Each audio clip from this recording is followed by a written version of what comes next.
عليكم يعني كردستانيان تاخذك من شوية ما صوت واريا وأم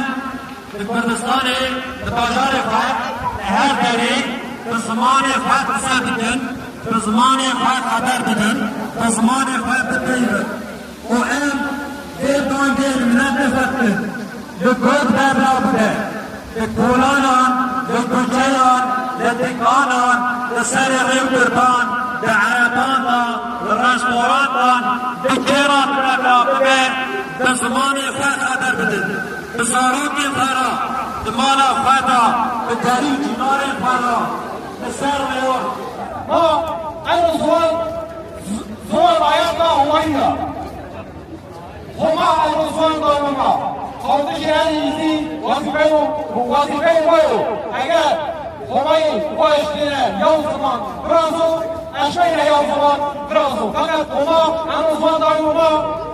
زمانی که ما یورش یام بیم ما یوم بشناسیم اما امانت همایی رو گرک ما امانت همایی بپاویم ما رسوانی خوب سهم کریم ما قرآن خوب دستی حاصله نکریم ما مازاران خودم ما زوانی جاری زوانانی خریبان دستی خود نکریم زوانی سرده ما زوانی خوب سهم کریم اما مسئولیت ما رو میشتامیو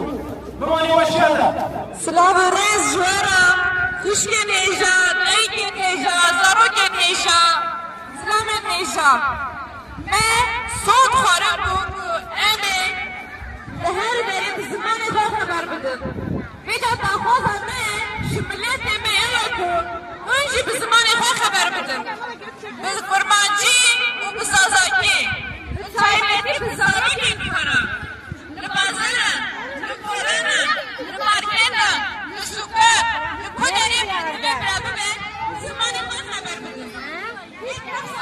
كردم خلق كرد